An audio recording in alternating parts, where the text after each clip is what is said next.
ഇത് മാസ് മോട്ടോഴ്സിൽ നിന്നാണ്. നമ്മുടെ ഹോണ്ട ആക്റ്റീവ 110 ജനറൽ സർവീസ് ആയിട്ട് ഏരിയയാണ്. അതിനകത്ത് നമുക്ക് കംപ്ലയിൻ്റ് ആയിട്ട് പറഞ്ഞേക്കുന്നത് സെൽഫിൻ്റെ ഒരു കംപ്ലയിൻറ്റ് പറഞ്ഞിട്ടുണ്ട്. മെയിനായിട്ട് അത് മാത്രമേ ഉള്ളൂ. അപ്പോൾ നമ്മൾ ജനറൽ സർവീസായിട്ട് അതിൻ്റെ ബാക്ക് ബ്രേക്കിൻ്റെ ഭാഗമൊക്കെ നമ്മൾ ചെക്ക് ചെയ്യാൻ വേണ്ടി അയച്ചിട്ടുണ്ട്. ബ്രേക്ക് ലൈനറൊക്കെ നമുക്കൊന്ന് ക്ലീൻ ചെയ്ത് കയറ്റിയാൽ മതി. കമ്പനി ലൈനർ തന്നെയാണ്, ഹോണ്ടയുടെ ഒറിജിനൽ ലൈനർ തന്നെ കിടക്കണം. നമുക്ക് ബ്രേക്ക് ക്യാമൊക്കെ ഒന്ന് അഴിച്ച് ഗ്രീസ് ചെയ്യാം, ലൈനർ ക്ലീൻ ചെയ്ത് കയറ്റാം. പിന്നെ അതിൻ്റെ എയർ ഫിൽട്ടർ ക്ലച്ചിൻ്റെ ഭാഗം നമ്മൾ ചെക്ക് ചെയ്യുന്നുണ്ട്. എയർ ഫിൽറ്ററിൻ്റെ ഭാഗമൊക്കെ നോക്കുമ്പോൾ പുതിയ ഫിൽറ്റർ കിടക്കണം കേട്ടോ. അപ്പോൾ തുടച്ചൊന്ന് ക്ലീനാക്കി റീസെറ്റ് ചെയ്താൽ മതി. കമ്പനി ഫിൽറ്റർ തന്നെയാണ്. അതേപോലെ തന്നെ ക്ലച്ചിൻ്റെ ഭാഗമായാലും നമ്മൾ അഴിച്ച് ചെക്ക് ചെയ്യുമ്പോൾ വേറെ പറയത്തക്ക ഓയിൽ ലീക്കോ കാര്യങ്ങളൊന്നുമില്ല. അതേപോലെ variator body boss drive roller അടങ്ങുന്ന യൂണിറ്റാണ്. അതിൻ്റെ കണ്ടീഷനും ഓക്കെയാണ്, നല്ല പ്രോബ്ലം ഒന്നുമില്ല. ബെൻഡെക്സിൻ്റെ പെർഫോമൻസും നമ്മൾ ചെക്ക് ചെയ്യുമ്പോൾ ഓക്കെ ആയിട്ട് കാണണം, വേറെ കംപ്ലയിൻ്റ് ആയിട്ട് തോന്നണമൊന്നുമില്ല. പിന്നെ അതേപോലെ ക്ലച്ച് വെയിറ്റ് സെറ്റ് വന്ന യൂണിറ്റാണത്. അതിൻ്റെ വർക്കിങ്ങും പെർഫോമൻസും കറക്റ്റാണ് കേട്ടോ, വേറെ കംപ്ലയിൻ്റ് ഒന്നുമില്ല. പിന്നെ ബെൽറ്റിൻ്റെ ഭാഗം നോക്കുമ്പോൾ ബെൽറ്റ് കമ്പനി ബെൽറ്റ് തന്നെ കിടക്കണം, വേറെ ഡാമേജോ കാര്യങ്ങളൊന്നുമില്ല. അപ്പോൾ നമുക്കത് അങ്ങനെ തന്നെ റീസെറ്റ് ചെയ്യാം. ക്ലച്ച് കവറിൻ്റെ ഉള്ളിൽ അത്യാവശ്യം ക്ലച്ച് വർക്ക് ചെയ്തിട്ടുള്ള പൊടി കാര്യങ്ങളൊക്കെ ഉണ്ടെന്നുള്ളൂ, വേറെ കുറേത്തെ കംപ്ലയിൻ്റ് ഒന്നുമില്ല. ജനറൽ സർവീസിൽ ഓൾറെഡി നമ്മൾ ക്ലച്ച് ചെക്കപ്പും അത് ആവശ്യമെങ്കിൽ ഗ്രീസിങ് അതെല്ലാം ഉണ്ട്.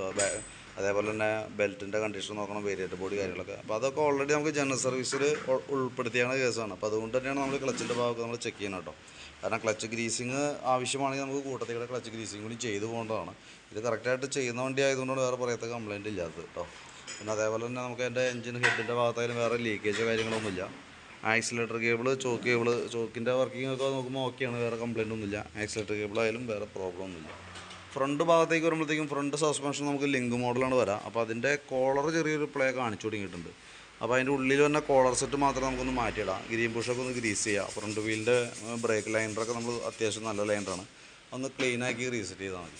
പിന്നെ അതേപോലെ തന്നെ നമുക്ക് ബാറ്ററിയുടെ ഭാഗം നമ്മൾ ചെക്ക് ചെയ്യണം. 2023 മോഡൽ ബാറ്ററിയാണ് ഇരിക്കണേ, ആമറോണിൻ്റെ ബാറ്ററി.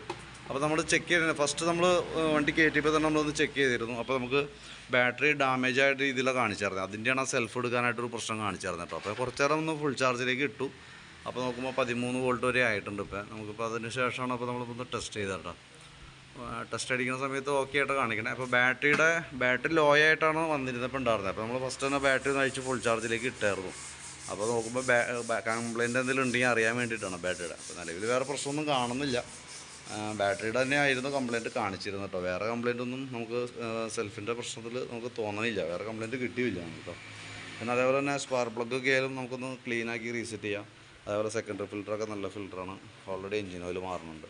അപ്പോൾ മെയിനായിട്ട് നമുക്ക് എഞ്ചിൻ ഓയിൽ മാറ്റാം, ഫ്രണ്ടിലത്തെ കോളർ ബുഷ് കാര്യങ്ങൾ മാറ്റാം. കോളർ ബുഷ് ഒന്ന് മാറ്റിയിടാം, അത് പിന്നെ സർവീസൊക്കെയാണ് മെയിനായിട്ട് വരാം. പിന്നെയുള്ളത് നമ്മുടെ വണ്ടിയുടെ ഈ മീറ്ററിൻ്റെ ഒരു കംപ്ലയിൻ്റ് ഉണ്ട്. മീറ്റർ കംപ്ലയിൻ്റ് എന്ന് പറഞ്ഞാൽ നമ്മുടെ വണ്ടികളുടെയൊക്കെ മെയിൻ്റനൻസ് എല്ലാം വന്നത് കിലോമീറ്റർ ബേസ് ചെയ്തിട്ട് വരാം. ഇതിൻ്റെ കിലോമീറ്റർ നോക്കുമ്പോൾ 10,000 കിലോമീറ്ററിൽ ഓൾറെഡി മീറ്റർ ജാമായി പോയേക്കാം, ചെക്കായി പോയേക്കണം. അപ്പോൾ അങ്ങനെ വരുമ്പോഴുള്ള പ്രോബ്ലം എന്ന് വെച്ചാൽ നമുക്ക് കൃത്യമായിട്ട് അതിൻ്റെ വണ്ടിയുടെ മെയിൻ്റനൻസിൻ്റെ കിലോമീറ്റർ അറിയാൻ പറ്റില്ല, ഓയിൽ മാറ്റുന്ന കിലോമീറ്റർ കൃത്യമായിട്ടൊക്കെ അറിയാൻ പറ്റില്ല. അപ്പോൾ ഒന്നോടെ നമ്മൾ നേരത്തെ ചെയ്യും, അതല്ലെങ്കിൽ ചെയ്യാൻ വൈകി പോവും. അതൊക്കെയാണ് മെയിനായിട്ട് സംഭവിക്കുന്നുണ്ട്. അപ്പോൾ മീറ്റർ പറ്റുമെന്നുണ്ടെങ്കിൽ ആ മീറ്റർ മാറ്റി പുതിയ മീറ്റർ വെക്കണമായിരിക്കും ഏറ്റവും ബെറ്റർ. കാരണം എന്ന് വെച്ചാൽ നമുക്ക് വണ്ടിക്ക് പഴക്കം വന്നതിൻ്റെ അനുസരിച്ച് മെയിൻ്റനൻസിൽ കൂടുതൽ നമ്മൾ ശ്രദ്ധിക്കേണ്ടതാണ്. അപ്പോൾ അത് കിലോമീറ്റർ ബേസ് ചെയ്തിട്ട് തന്നെ കൃത്യമായിട്ട് വിട്ടുപോകാത്ത രീതിയിൽ ചെയ്തു പോകണമെന്നുണ്ടെങ്കിൽ മീറ്റർ വർക്കിംഗ് കറക്റ്റ് ആയിരിക്കണം. അപ്പോൾ സൂചി വർക്ക് ചെയ്യുന്നുണ്ടെങ്കിലും കിലോമീറ്റർ ഓഡോമീറ്റർ വർക്കിംഗ് അല്ല. അപ്പോൾ അത് മാറ്റുന്നുണ്ടെങ്കിൽ പറയുകയാണെന്നുണ്ടെങ്കിൽ അതനുസരിച്ചിട്ട് അതിൻ്റെയും കൂടി നോക്കിയിട്ട് ഒരു എസ്റ്റിമേറ്റ് പറയാം. ഇപ്പം മീറ്റർ ഇല്ലാതെ കൊണ്ടൊരു എസ്റ്റിമേറ്റ് ഉൾപ്പെടുത്തി ഞാൻ ഡീറ്റെയിൽസ് പറയാം. മീറ്റർ മാറ്റുന്നുണ്ടെങ്കിൽ ഒന്ന് പറയുകയാണെങ്കിൽ അതനുസരിച്ചിട്ടുള്ള അഡീഷണൽ എസ്റ്റിമേറ്റ് നമുക്ക് പറയാനായിട്ട് സാധിക്കും കേട്ടോ. അപ്പോൾ ഞാൻ അതിൻ്റെ ഡീറ്റെയിൽസ് വാട്സാപ്പിലേക്ക് ഒന്ന് സെൻഡ് ചെയ്തിട്ടേക്കാം, നോക്കാം, കണ്ടതിന് ശേഷം ഒന്ന് റിപ്ലൈ ഇടണം കേട്ടോ.